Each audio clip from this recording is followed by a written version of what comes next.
name's Bond. James Bond.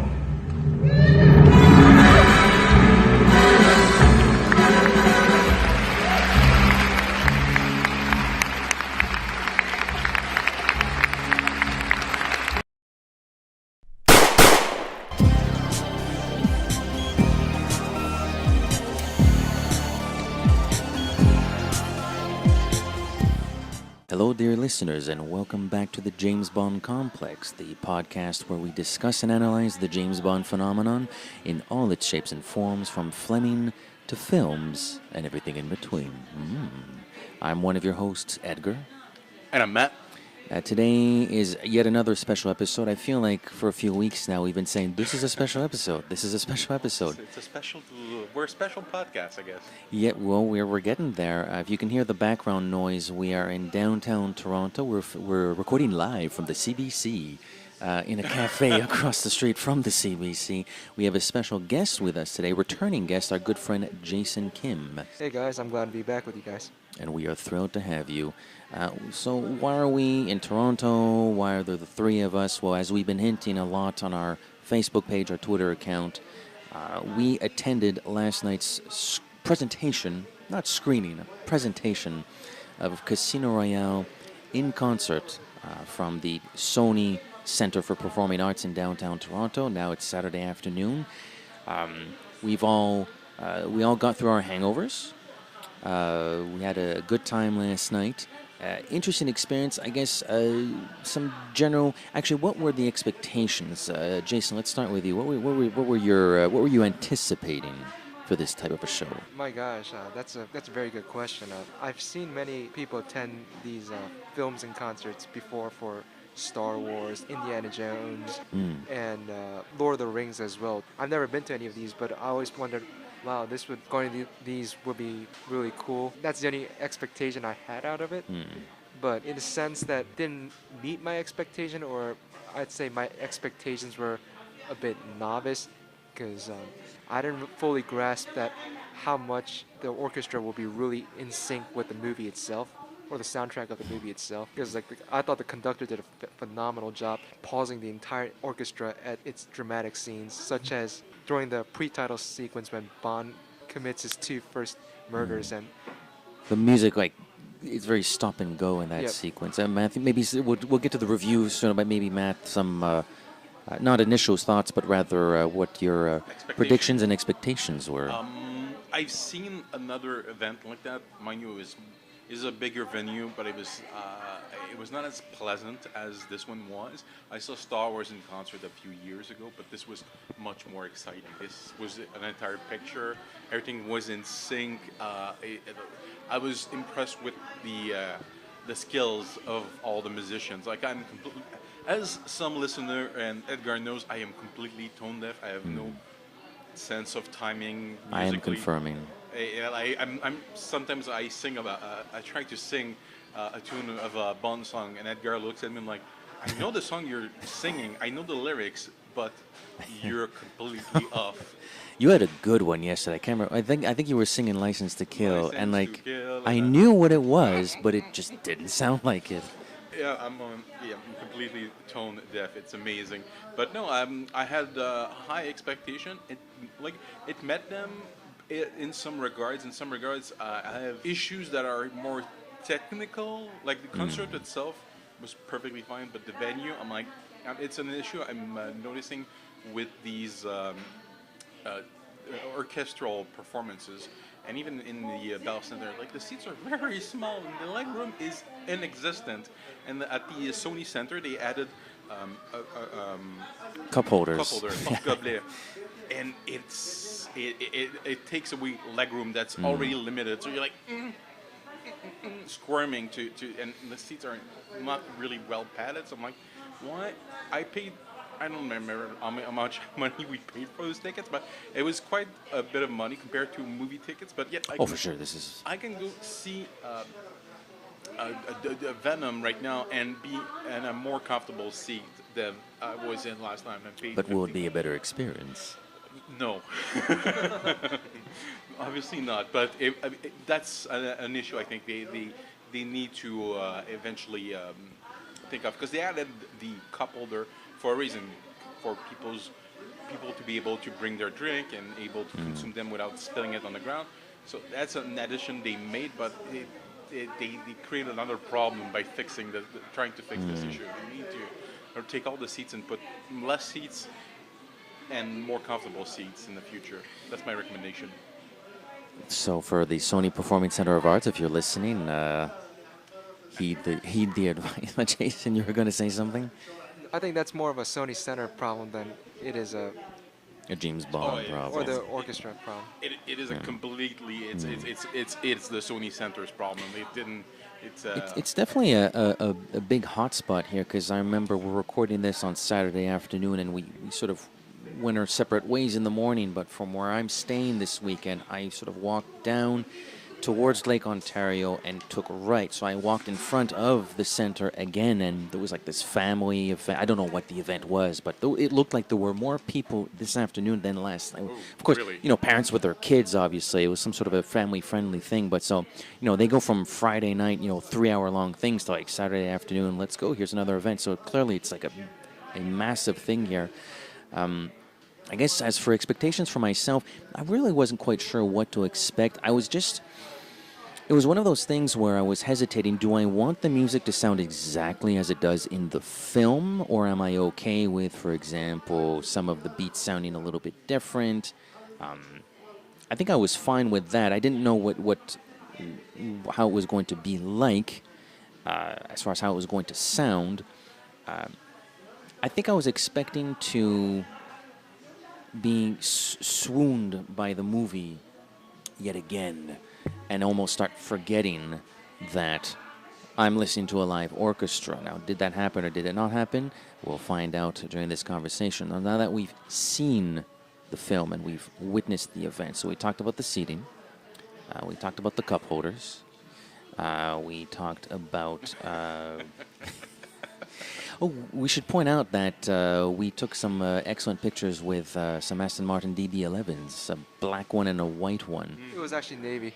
It was thank you. It was Navy. It was Navy. You confirm it? No, thank you. We should specify if there are any car-related questions for the show at Jason Kim or whatever. We'll get your Instagram account later at the end of the show. He's our gearhead, so to speak. So we thank you for your presence. Thank you for the correction. So that was pretty cool. We were well dressed. We looked rather dapper, if I may say so, and we took very nice pictures. Though I think there was a young lady who took some pictures for us as well. So, but everybody was sort of having a good time before the show started. Then it begins. General impressions of the show, because it is a show. You're watching a movie, but it's a show at the same time. That's kind of what makes it special. First impression, I mean, I was trying to pay attention to the orchestra from time to time, but I got caught in the movie so many times that I was like, oh, Matt, you're actually listening to the orchestra. Pay attention to the orchestra, because we had really good seats. We were like right in the middle. The screen was. Basically, we didn't have to tilt our heads up, down, left, right at all. No. Well, it wasn't the biggest screen in the world, but then again, it's not a movie theater. Yeah. But it was big enough for it to be appreciated. Jason? I thought the orchestra was phenomenal. I tried my best to focus on the orchestra playing than the film itself. I was trying to use one eye for one, the other eye for the other, and. I'm glad you brought that up. So since you put a lot of emphasis on that, how easy was it, and how did you enjoy it?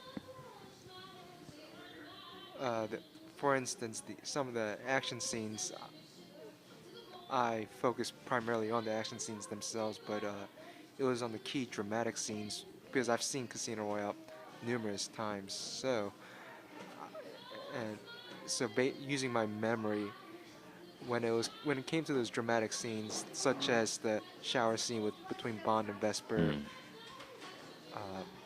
the Venice scenes, when they first sail down St. Mark's Square, or no, not St. Mark's Square, the Grand Canal, actually, my bad. Come on, Jason. I haven't been to Venice, even though I travel a lot there, but But anyway, because I remember those two key scenes had great music, and another scene which I particularly like is obviously Villa del Babbianello in Lake Como. Even though that doesn't have any music in it, I focus on the screen itself Mm. to Mm. focus on the dialogue between Bond and Vesper. Mm.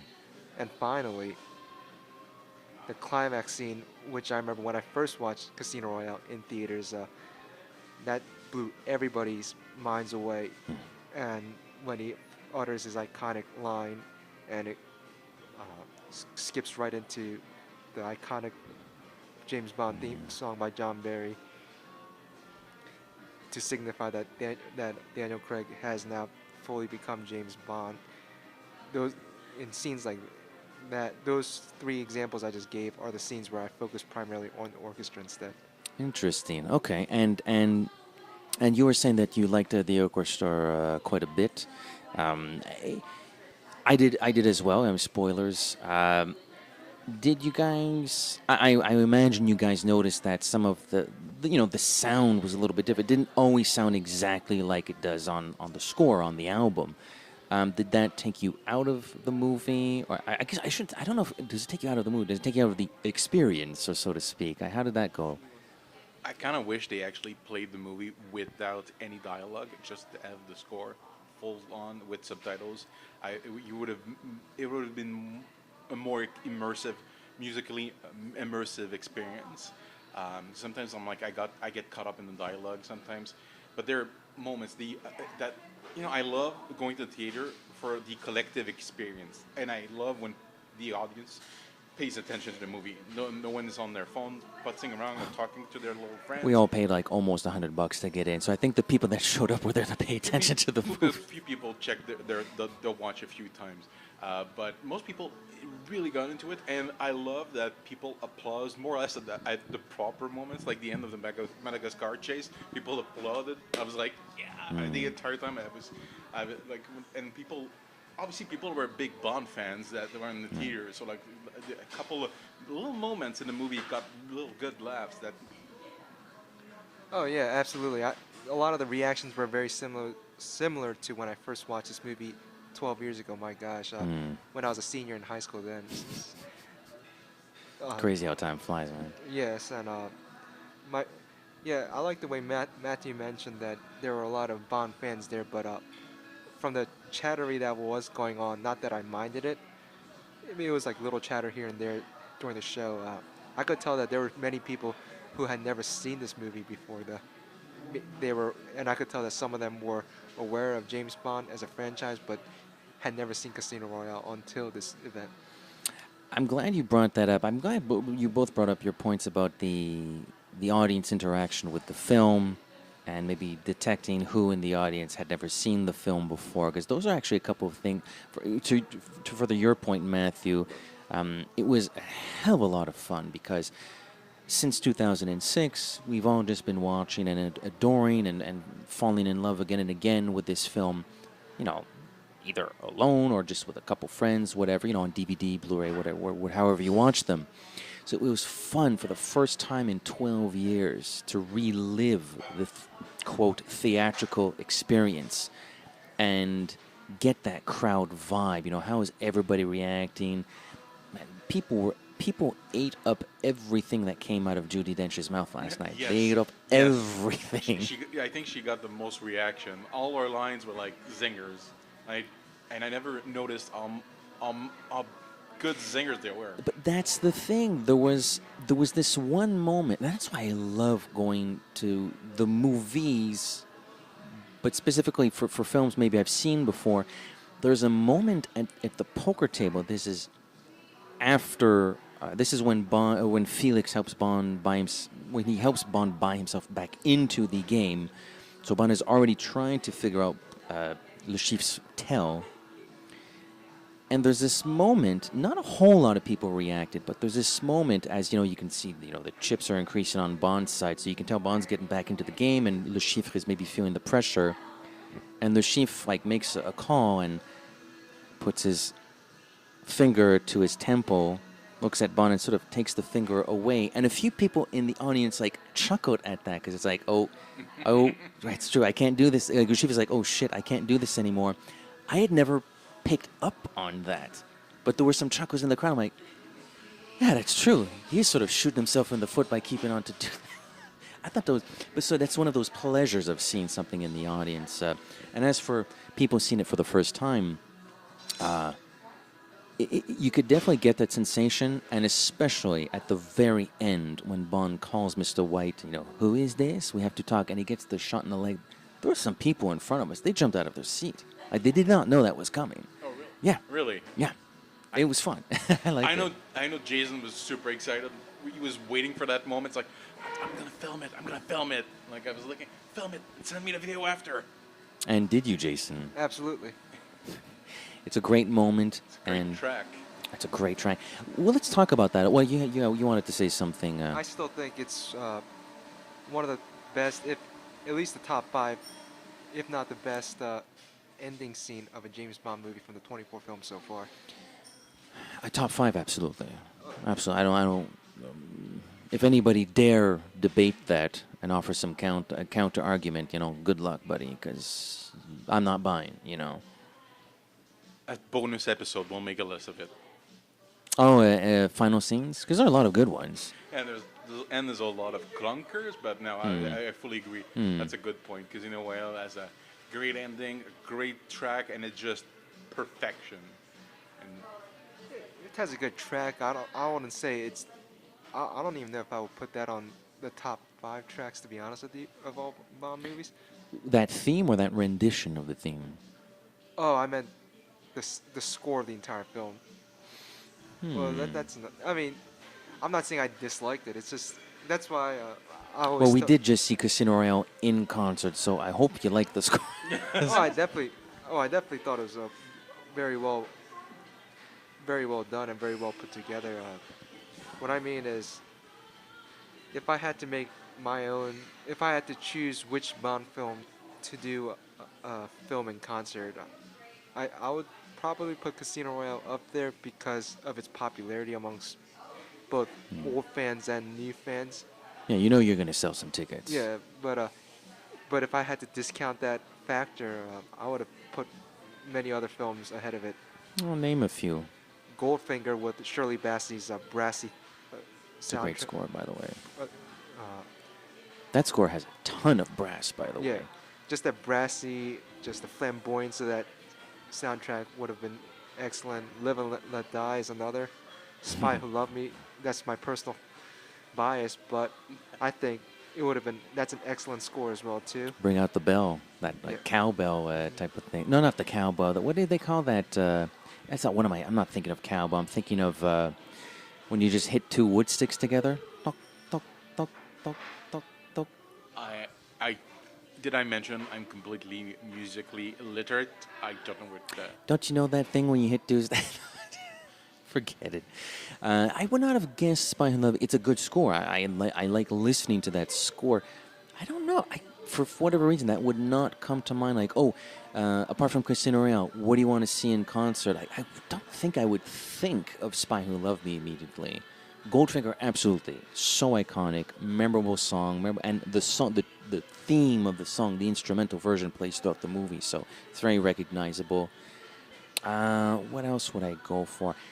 Personally, I'd go for Living Daylights just because I think that's among of John Barry's best work. Yeah. But,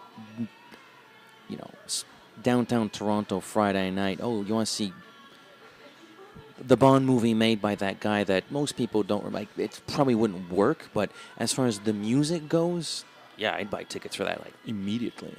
And I also think For Your Eyes Only would have been a good rendition too, because I absolutely like that score a lot. I love me some Bill Conti, so yeah.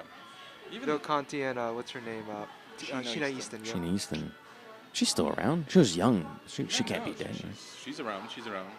She can go on tour with the show. Actually, ironically, all the Bond theme song singers are alive except for Chris Cornell himself. Yeah, bless his heart. Unfortunately, Last year passed away, I think. Yep. Well, not passed away. in the city where I live in Detroit. Oh, really? Oh, really? Jeez. Oh. He was giving a show, right, or Yep. something like that? And then I was watching a baseball game that night. I didn't even know he was putting on a show, so that makes me feel more regretful. I was like, man, I was literally 10 feet away from his last performance. It's icon of the '90s. We were talking about it like at Black Hole Sun, Soundgarden. Didn't he do something else when Soundgarden disbanded? Or was Audioslave. Soundgarden Audio Slave? Right. Listen to a little bit of that. I think they had a song on the Triple X soundtrack. I'm not too sure. You, of us three, I believe you're the Triple X fan, so I can't Yeah. really attest to that. The first one when it came out. Sure. Excuses. But I wanted to. So we broached the quality of the music and the score, and I know maybe I'm getting a bit ahead of myself, but the rendition that we had the privilege of listening to of the James Bond theme last night at the end of the movie, because if you know the score at all, you know the theme is sort of it's hinted at, it's peppered a little bit, but in full force, it's really only at the end as the end credits roll. What did you think of the James Bond theme last night? I noticed that it was actually different instrumentally than what was on the original film itself. But not saying I disliked the rendition of it last night, but I noticed it was different in many aspects. Man. But you can still... What did your heart tell you? I liked it, but I didn't notice anything particularly out of the ordinary. As I said, I am completely musically illiterate and tone deaf. I really liked it. Yeah, my only and now I remember. Did you guys notice the problem with the screen? You murmured something to me. I mean, I heard what you were saying, but like, I didn't know. What was it? I realized what it was. It's again a Sony Center problem. They have the movie's projected by two projector on each screen. Each half of the screen, at the top there was two projectors, and sometimes they don't sync up properly. And Really? sometimes you could see like a glitch in the middle of the screen, like the two sides of the screen didn't, and maybe your brain eventually reinterprets it. And you've seen this movie before, so you don't notice you it. don't. But a couple of times there was a couple camera Really? moves that really. I think the guy in front of us also noticed because when I was talking to you guys, he was like kind of nodding. Interesting. So you're musically incompetent. I guess I'm like You're blind? digital projection incompetent. I did not notice that at all. And yet I can get very finicky when I go to a theater and I can tell something's wrong. I can get pretty finicky, but I did not notice anything last Promise night. it was there.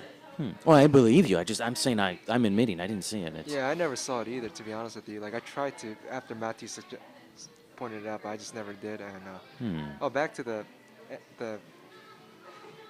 rendition of the iconic Bond theme song at the end, like, because I've listened to the theme song obviously many times, and it's been played many different ways as well. But Oh, this one abs- did feel different. I felt the brass when they went for the like when the brass kicks in, it was Because, like, there's usually- that sounds because, really like- different from how it usually does. It's because I've seen instrument on YouTube orchestras playing the James Bond theme song, and usually when that kick comes in, there's usually a gong that plays, but I don't. There may have been a gong last night. gong? Yeah, really but I didn't. There may have been a gong, but I didn't see it last night. And usually, David Arnold does the electric guitar.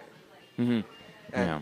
But I don't know if that was also available last night. But either way, to make up for that, they did a very good job with the orchestra stuff. Because I used to play string instruments too. So, Nice. So I was like, yes. Is a harp considered a string instrument? No, I believe No? not. I did like the harp though, and then where Vesper's theme. I did, and again, I'm gonna ask some questions, but I don't know. I'm looking at you, and you're looking at me, but like, is this gonna go anyway? Were there any moments last night? Because there were some for me. Any moments last night where not as far as distractions go, but any moments in the film where the music from the live orchestra really made itself feel more pronounced, like the presence of the orchestra. Not, oh, I'm watching a movie and music's in the background. Oh no, there's somebody playing that instrument right in front of me. Because there were a couple of moments for me like that. Oh yes, especially I guess now that I delved into it, the two assassination scenes when I watched them, with the way the music just stops, gave me the hint that wow, there actually is a live orchestra in front of me playing, and it was just so well synchronized. That scene and let's see, what else was another scene? When they first go to when they drive up to Carlo Vivari to see Mathis. Oh, okay, Montenegro, but it's really Carlo Vivari, guys, because Yeah, come on, guys. Like, really? Montenegro does not look like that. They don't have the infrastructure to build towns like that. Give me a break, man. Because I told you that, I was just there last year, but anyway, because I've been to Czech Republic and Montenegro, but yeah, that scene when he drives the DBS up to that old town in Karlovy Vary to see Mathis, that scene with the instrumental really caught my ears as well too. Matt, any impressions as best as you can tell? You know, the moment after Bond loses and he's pissed off and he orders a dry vodka martini, he doesn't give a damn, and he looks at Le Chiffon's like, mother effer, I'm gonna take him out, and he talks to Mathis and says, take the girl out. You couldn't hear that line, and I was like, oh, yeah, damn it, the orchestra was playing, and I refocused my attention back on the orchestra when I heard that line. I'm glad you brought that up, because I definitely agree with you, because I totally forgot about that scene. And the reason I'm glad you brought that up is there was a woman next to me. She asked her husband or whoever she was with, what did he say, and then the husband had to explain to her the significance of Daniel Craig's Bond saying, do I look like I give a damn? And I'm glad. Really? Yes. Yeah, they should have put subtitles. No, I think absolutely not for subtitles, because I feel like if you put subtitles, it will distract the audience even more from the orchestra and just focus on the screen itself. To an extent, you know what? I think that is going to vary greatly on one's film literacy, one's film experiences, and how attuned you are with the cinematic experience. Like, you know, if I'm going to watch a South Korean film, like I've seen enough non-English language, non-French language films, thus forcing me to read subtitles to the extent where, yeah, my eyes are sort of traveling up and down, but I've done it so many times, and probably you two as well, We've done it so many times that I'm not like, I really want to see this South Korean film, but I don't want to read it. For me, it's just like, you know, okay, got it. I'm not like missing anything in the film. So I think that would depend on how film literate you are and how practiced you are in that. Also in the quality of the filmmaking, because if the movie is badly made and you need the dialogue conveys too many plot points and orally and not visually, well, that's a bad filmmaking. But this is such a well-made film. You could have played this movie without any dialogue, without subtitle, and would have played fine. But most audiences wouldn't have cared for that. I would, but no. But there were a lot of, well, I shouldn't say a lot, but I can't remember. I think it was you, Matt, that brought up the point of, you know, the gentleman's wife asked for the no, it was you who said the woman asked her husband for the significance of does it look like you give a damn. That points to the fact that there were a lot of people there who, well, either they hadn't seen the movie in a long time, or it was their first time, which is quite something. You know, to an extent, I guess I am kind of jealous. Can you imagine seeing that kind of a movie for the first time, and you've seen it in that kind of in that context? That's quite a special thing. There's a small part of me that kind of wishes last time was the first time I ever saw Casino Royale, because it was very, very special. And there were moments, about 2 or 3 moments in the movie where the music took over so thoroughly that some of the dialogue was a little bit difficult to understand. So again, maybe you didn't miss much dialogue. I mean, when things start exploding, usually characters stop talking. It's not as though you missed much, but certainly if you're extremely focused on dialogue and you want to get everything, yeah, it was maybe. I don't want to say not for you if you haven't seen the movie yet, but yeah, maybe you missed a little bit if you had never seen the film and this was your first time, and the Arcos, they're not going to like play more quietly because James Bond's talking. Like, no, they're going to play the freaking score and it's live and it's right there. Great points, Edgar. Oh, thank you, Jason. I would say because sometimes, like we were talking about, that the dialogue got diluted in favor of the score. Now I think about it, outside of Bond, or there are many movies I would love to see the films in concert, of course, and I believe this one's still going on, is Close Encounters of a Third Kind. I think because there's minimal dialogue in that movie, and all the dialogue scenes don't really have any. Especially at the end, yeah. So I think when Close Encounters comes to a city near me, I'm definitely gonna go see that. Anything by John Williams is a must see, must hear, must listen experience. I know they're doing one for Home Alone, but I'm not sure if I would go see it now that I've seen one of these films in concert in person. I'm not sure if I mean, I love Home Alone as a film. It's an annual Christmas movie. I know what you mean. It's like, great movie. Do I want to spend $100 to see it? No. No, it's not so much that. Like, I mean, there's some great musical scenes in it, but like, I feel like in Home Alone itself, but at the same time, I feel like some of the great scenes in Home Alone are the scenes when the characters are reacting, and I don't want the score to kind of distract from that. Whereas I didn't really mind it in Casino Royale itself. Matthew? It's still John Williams. An excellent counter-argument. An excellent counter-argument. I do know, I did go to the website, because I don't know exactly who manages this thing, but Casino Royale in Concert is part of a wave of films in concert that seem to be organized by this same group. It's basically film in concert or something to that effect. If you Google movies in concert or films in concert, there is a website where they talk about, among other things, Casino Royale in concert. So it's not like this is a wholly unique thing. It seems to be all happening under this same wing. And I noticed that a lot of the films in the lineup are John Williams scores.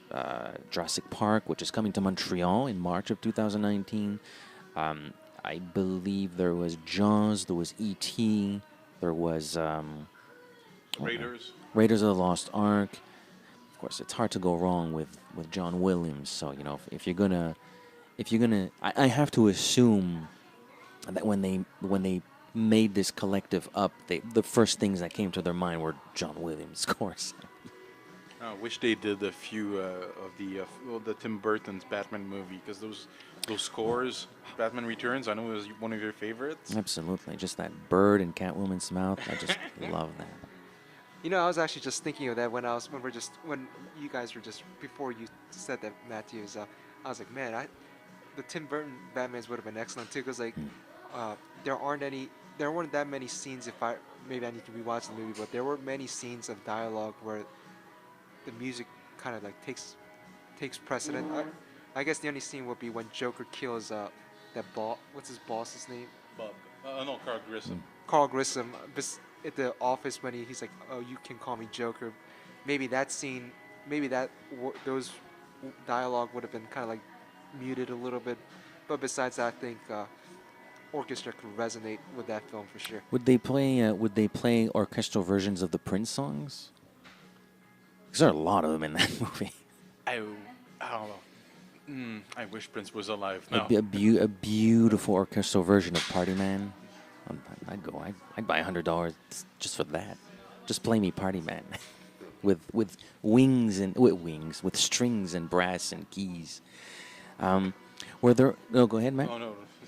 Were there any things about the film that, because you and me, we started the show with Casino Royale, give or take 12, 13 months ago, or 11 Yeah, months ago? about a year ago now. Was there anything about the film you saw last night and you're like, oh, didn't notice that before? I paid a lot of attention to Evergreen's portrayal, especially the scene where she and Bond start to flirt, and the banker shows up with the encoding machine, and he asks her to put the password in, and she has she flips on a dime. There's just one shot, and her character completely, because she's cool and confident, and after that she looks like I'm gonna say a little crying girl, but her character in one shot, and I was like,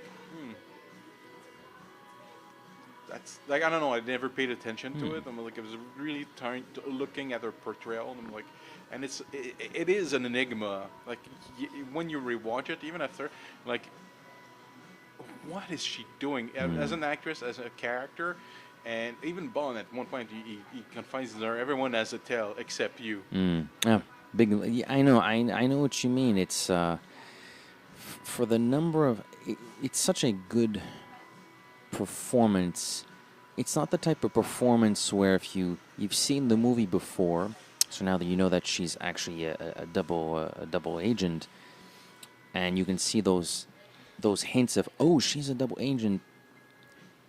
Those moments aren't really there, but which kind of means that the moments where she shows emotion, they're even more genuine, because she's like, oh no. This is going exactly as planned, and that's a problem because things are going really well. You know. And there's a few shots. There's a shot after Bond loses the first time, and everybody leaves the table in the room.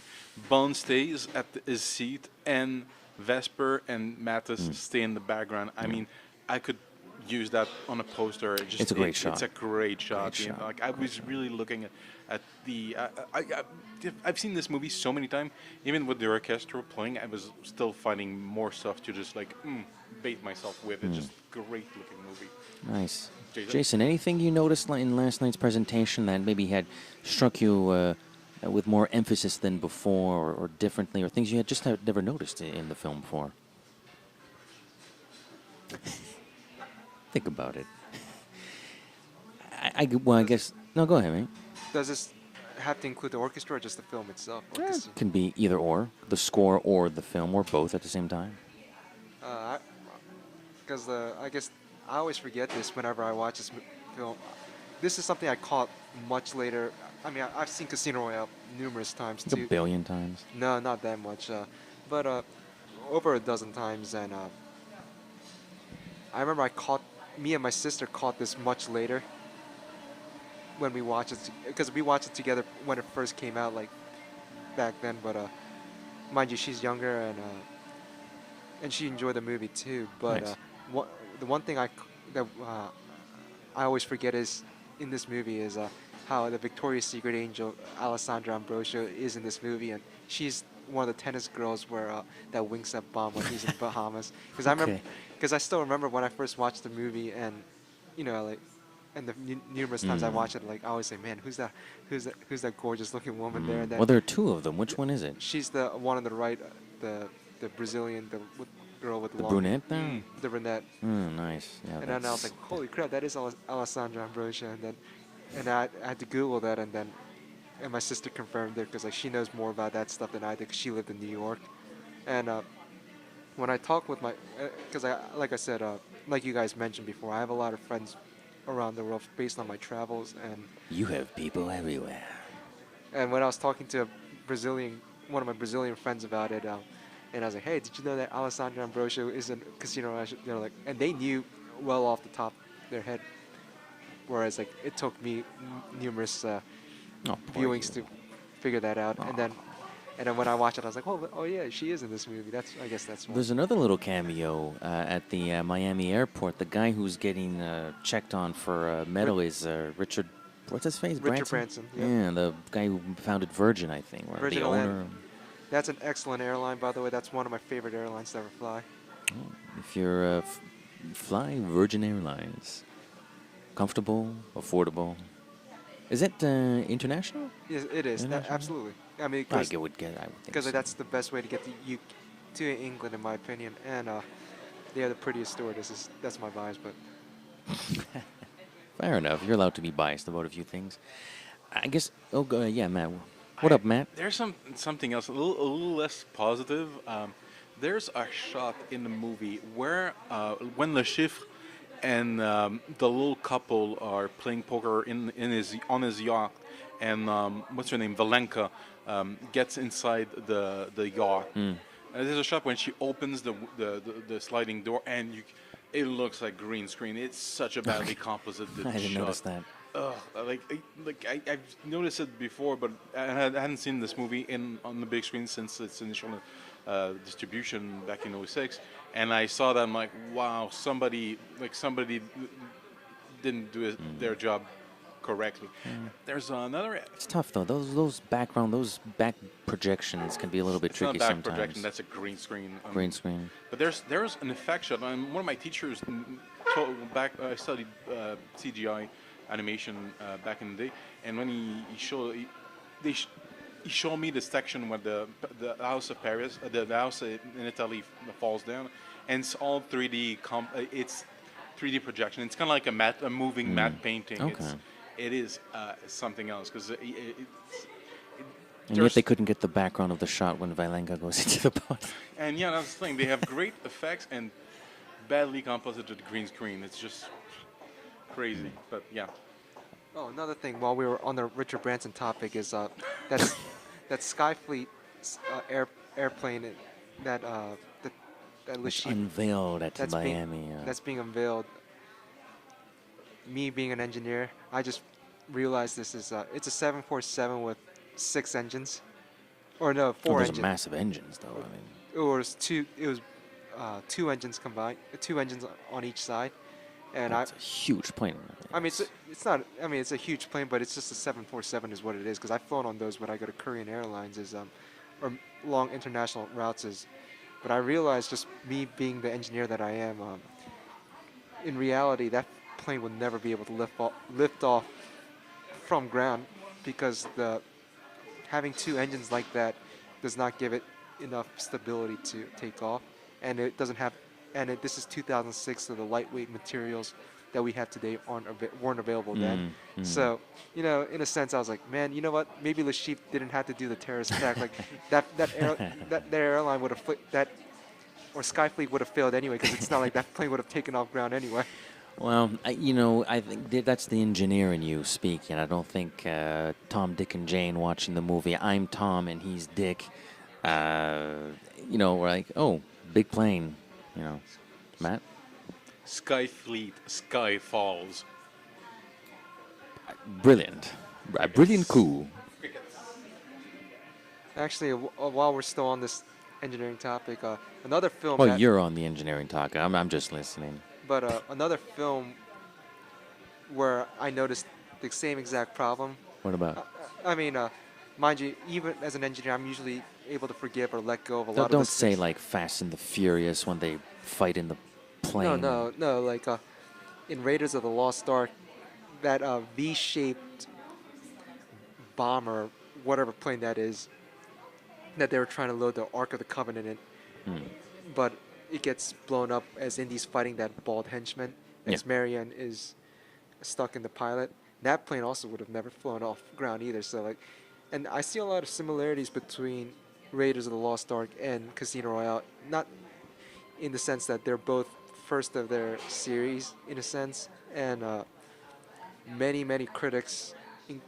I'm not a critic, but many people will say both those films are the greatest action films of its era, or of all time, in terms of cinematography, in terms of action choreography, story, originality, and whatnot. So, which is funny because Indiana Jones is sort of aping the Saturday matinees of yesteryear. I don't know about how original it is. It doesn't mean it's not a great movie. It's one of my favorites, to be honest. And the other similarity between those two films, as I told you guys before, is that the truck scene in Miami, which resembles Living Daylights and License to Kill in its respective ways, also resembles the major truck chase scene in Raiders of the Lost Ark after the airplane fight scene. Very true, very true.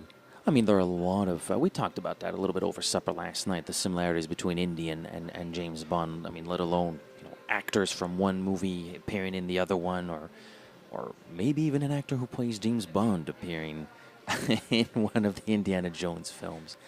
I mean, but with Indiana Jones, we're getting a little off topic here, but Indiana Jones, I mean, that's George Lucas and Steven Spielberg trying to figure out, well, how do we make our version of James Bond? Yeah, So well, it's like, how do we try and copy what Broccoli and his crew have been doing for 30 years now? That's what their intention, the intention of Indiana Jones was. But back to the movie, we didn't talk about the torture scene and the string in that sequence. See, I used a musical. That's a musical term. It See, I'm is. not completely musically literate, Good on but you. it's so eerie and upsetting. Like, just ugh. yeah. I know. It upset me. I never paid attention to it as much and added with the acting, and people laugh at certain moments because of Daniel Craig's reaction, but it's a horrific scene. It is. It's absolutely horrific, but it's also a wonderful example of how a film can assuage some of the discomfort associated with what is clearly a very discomforting moment with a little bit of comedy. It's very, very black humor, but it works. I mean, the crowd just ate it up. Like, I got a little itch down there. Would you mind? Now, To the left. To the right. left. No, to the right. Is it To the right. To the right. To the right. I see. You're a funny man, Mr. Bond. Boom. And yeah, I think that people... Now everyone's gonna know he's crushing my balls. I died. You are so wrong. I think people were squirming and laughing at the same time, which is exactly what a scene like that is trying to accomplish. I mean, And another thing, I agree with your reactions as well. Again, Edgar, oh, you're too kind. and the perception of the audience at the time. Yes. And this is another thing I've noticed. Like, I guess after watching Casino Royale, after quite some time, not over a year, but I mean I watched it probably last year too. But having been to Denmark recently and watching a lot of Danish films before going back to Denmark, and having since returned back from Denmark, is this movie actually was Mads Mikkelsen's first villain role, and that helped catapult his stardom into Hollywood. So like As a villain, predominantly. predominantly villain, and I've seen him as Hannibal in the NBC show, which Saw he a was little bit of that. which he was phenomenal in as well. And many people will say that he did a better job there than he did as Le Chiffre. I mean, he was phenomenal as Le Chiffre. He's phenomenal as both. I mean, it's fine. I'm not going to bring myself to... But, like, what I'm trying to get to is Mads Mikkelsen, before Casino Royale, in Denmark, he's very well known as a kind of like a heartthrob actor. Oh, have you seen that guy? I mean, come on. Kind of heartthrob actor, or actor who plays a lot of very like tender fatherly figures in many of his Danish films. And there's many films I would recommend. And so that's kind of like, so when I went into this movie, I kind of went in with that kind of mindset, is because after having returned from Denmark, I put that image of Mads Mikkelsen in my head, and then now going into this film, he's playing a much more sadistic character, for lack of a better word. I was like, wow, that's quite a ton of a change. Yeah, for him. I'd never known. Then again, maybe I wasn't quite the cinephile I am today, but I didn't know really who Mads Mikkelsen was. So that was the first time I was ever seeing that guy. So, and since then, I've seen a couple episodes of Hannibal. We've all seen Doctor Strange. So unfortunately for me, Mads Mikkelsen is kind of the bad guy. But same with me too. But when I was first introduced to him as an actor, but when I went in last night, I went in with the knowledge that Mads Mikkelsen was never wasn't always that kind of, didn't always play those portrayal actors. Well, I'm sure he has much more range than we're giving him, than I am giving him credit for. I have no doubt about that. So I paid when I was watching Casino Royale last night again. I was focusing a lot on his portrayals and a lot of his scenes. Yeah, anything in particular that you picked up on, or? Not so much the torture scene itself, but in the scenes where he's kind of very cold-hearted. When he tells his bodyguard to throw the guest overboard, that's one scene. I like the scene where when he defeats Bond, he puts down his cards one on top of the other. So I can't remember what the top card is, but we think he loses. Then he shifts it aside to reveal the second card. And he goes, "Oops." I don't know why that gets me every time. That scene as well too. But go ahead. We've been running for a little while. Are there any sort of final thought? Do we keep going or? No, we have about 10 minutes left of. Okay, so space we'll. on Any final thought? If I can ask a question, maybe to start wrapping this up, Monsieur Mendel, Herr Mendel, greatest character of the entire series, or just the best character in Casino Royale? It's funny. He's very amusing. I'll take that for greatest in the series. He filmed his scenes in the best locations in the series. So All right. So we have two votes for greatest character in the franchise. I'm voting that way as well. It's a sweep. And no chocolates. I'm afraid not. So final thoughts about Casino Royale in concert. If they're airing or screening the movie in your neck of the wood, make sure to check it out. It's worth your time. If you're listening to this podcast, you're a Bond fan, so you might as well shell out the money to get good seats. Buy early. Yeah. For any non-Bond fans out there, go see a screening of this movie because the orchestra was phenomenally well done. And you will become a James Bond fan. Absolutely. Whether you like it or not. So, and I have nothing else to add. I will echo your thoughts and sentiments. I thought it was a great time. I very much enjoyed it.